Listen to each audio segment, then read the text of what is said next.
আসসালামু আলাইকুম এভরিওয়ান, কেমন আছেন সবাই? আশা করি সবাই অনেক ভালো আছেন। আলহামদুলিল্লাহ, আমি অনেক ভালো আছি। আজ আমি আপনাদের সাথে আমার ডিম ভুনার রেসিপিটি শেয়ার করব। প্রথমে আমি এখানে ডিম নিয়েছি, ডিম আর আলু নিয়ে তা ভালো করে সিদ্ধ করে নিয়েছি। তারপর ডিমে অল্প একটু মশলা মাখিয়ে তেলে ভালো করে ভেজে নিয়েছি। ভেজে নেওয়ার পর এখন আমি পেঁয়াজ রসুনগুলো ভালো করে লাল করে নিচ্ছি। পেঁয়াজ রসুনগুলো ভালো করে ভেজে নেওয়ার পর এখন আমি আস্তে আস্তে মশলাগুলো দিয়ে দিব। প্রথমে আমি এখানে দিয়ে দিলাম 1 চামচ মরিচের গুঁড়ো, 1 চামচ হলুদের গুঁড়ো, অল্প একটু জিরার গুঁড়ো, লবণ, আর এখানে আমি মাংসের মশলা অ্যাড করেছিলাম, যেটার ক্লিপ নিতে আমি ভুলে গিয়েছি।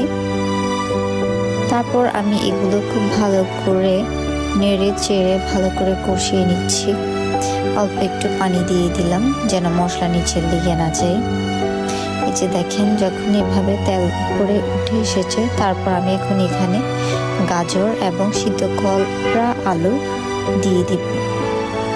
গাজর আর আলু দেওয়ার পর ঠিক এমনটা হয়েছে। এগুলো একটু কষিয়ে নেওয়ার পর আমি এখন এখানে আস্তে আস্তে ভাজা ডিমগুলো দিয়ে দিয়েছি। আমি এখানে ডিম টুকরো করে নিয়েছি যেন মশলাগুলো ডিমের মধ্যে খুব ভালো করে ঢুকে যায়।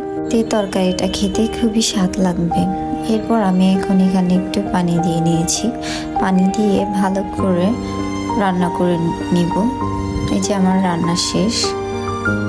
যখন ঝোল একদম কমে যাবে তখন আমি এগুলো নামিয়ে রাখবো। এরপর এগুলো আরও ভুনা হয়ে যাবে, যেহেতু পাতিল গরম থাকবে। এভাবে আমি আমার ডিমগুলো ভুনা করে নিয়েছি, যেটা আমরা খিচুড়ি দিয়ে খেয়েছিলাম। আলহামদুলিল্লাহ, অনেক ভালো হয়েছিল।